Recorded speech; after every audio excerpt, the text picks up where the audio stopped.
Turn right onto California 246 East. 结束了丹麦小镇的游览，我们继续前行。In 800 feet, turn right onto Laurel Avenue.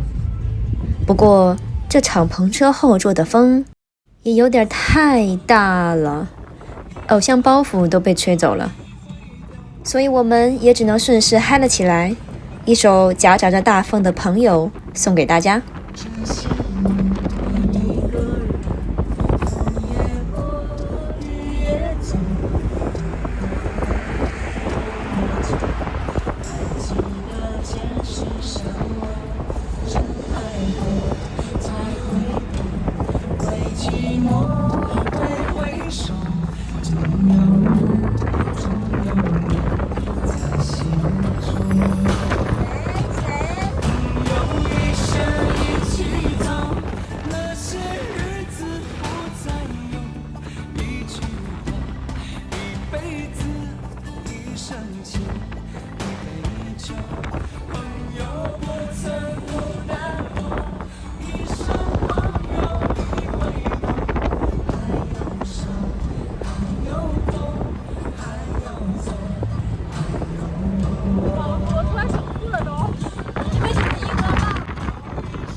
时隔一段时间后，再看当时的视频，想用一句感悟说给那时的自己：不要在意某种事物的保质期有多长，只要当下那一刻是真的就好了。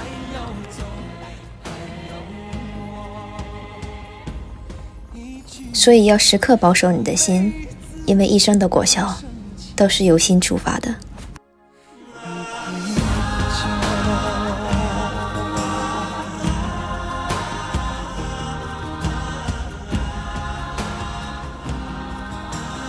致曾经在一起的朋友。